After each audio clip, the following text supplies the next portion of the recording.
Looking at this expression, we are being asked to solve this in partial fraction. And we are going to do this in accordingly based on the question being asked. And let's look at the simplest method we can use to solve problems like this in partial fraction. First, when we have an expression like this, to resolve it in partial fraction, then of course it simply means that what we want to look at as the first step is looking at the denominator. If it is a linear or a simple linear factor like x plus 1, x minus 1, then we can separate it like a, b. In fact, we can still rewrite this as this simple expression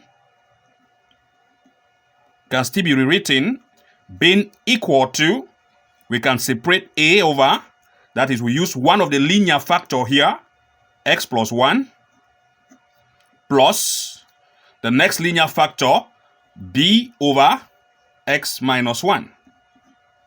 So this is the same because one of the rules states that if the denominator is a simple linear factors like this, then we can separate it as a and b, putting each like a over one of the linear factor and b over the other linear factor.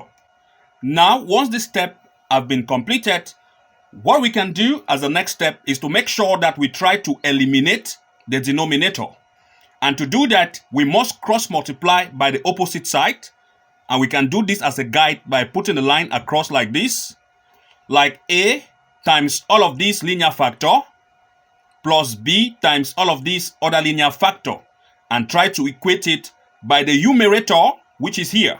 That is the simplest, that's the simplest rule. That is, this 3 will be equal to, 3 is going to be equal to, we are going to use a and cross multiply by all of this linear factor. That's a into x minus 1 plus b, this b, times multiply with all of this other linear factor, which is x plus 1. And now it has been expressed like this because we are trying to eliminate the denominator. But now, since we have been asked to express it in the form of partial fraction, which means that we have separated the fraction, we need to make sure that we try to get for the value of a and b so that we can rewrite and replace what a stand for and what b stand for.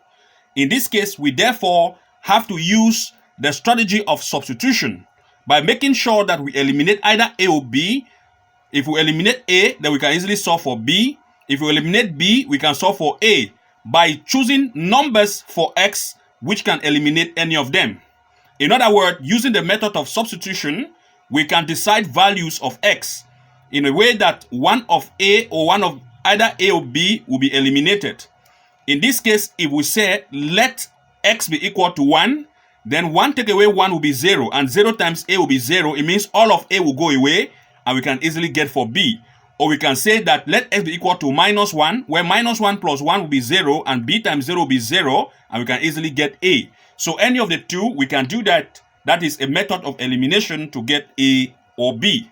So we are going to let x be equal to 1 in this case, so that if we input 1 here, it will take away all of this. So this means that 3 will be equal to a into 1 minus 1 plus b into 1 plus 1, which means that this can be 3 is equal to 1 minus 1 is 0 times a is 0, so 0 plus 1 plus 1 is 2, 2 times b is 2b.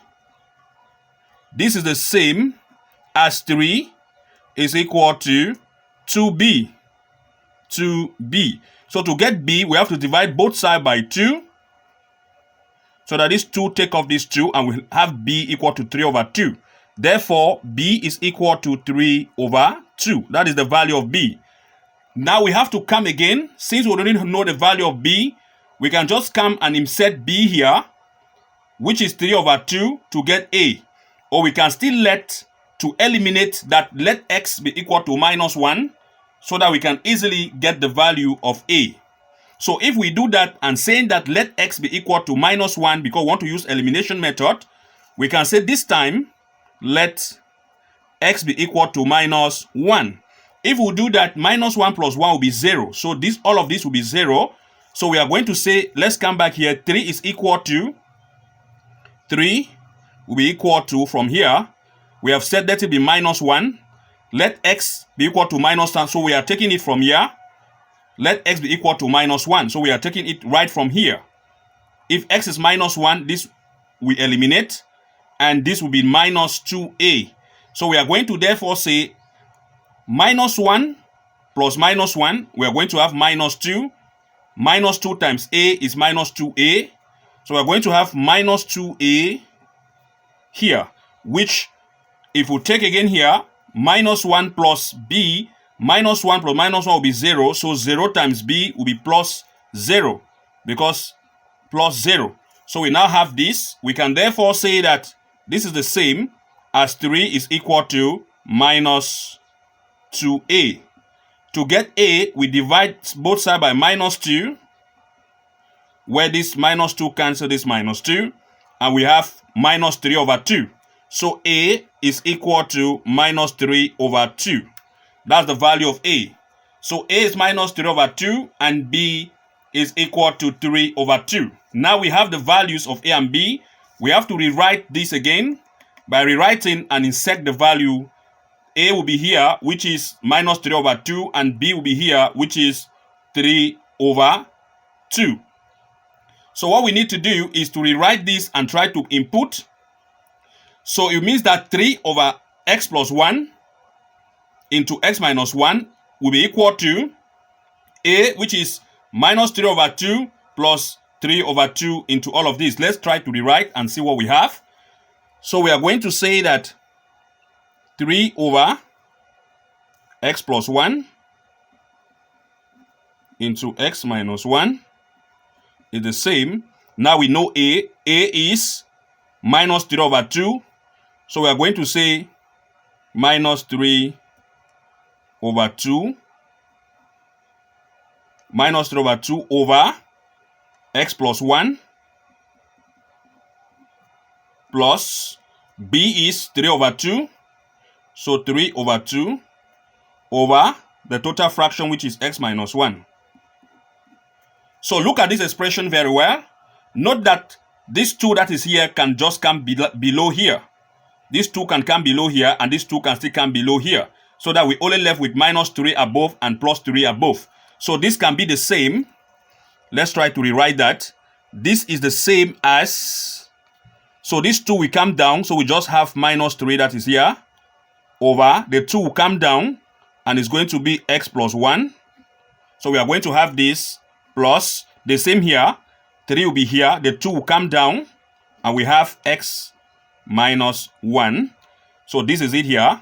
So as partial fraction, we can rewrite the other side here. It means that the 3 that was here all over x plus 1,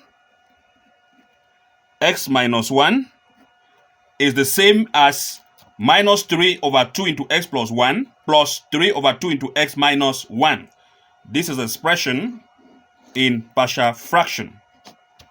We have it correct. Now, of course, I will try to give you one question to solve to try these steps so that you see that you are correct. Let me give you an assignment to try by yourself. Let's proceed with that assignment. I would like you to try it out. Let's do it. I would like you to try x minus 1 divided by, I will still give you linear factor like x plus 2 into x minus 2. I would like you to try this one and test your knowledge in terms of what we have just solved right now.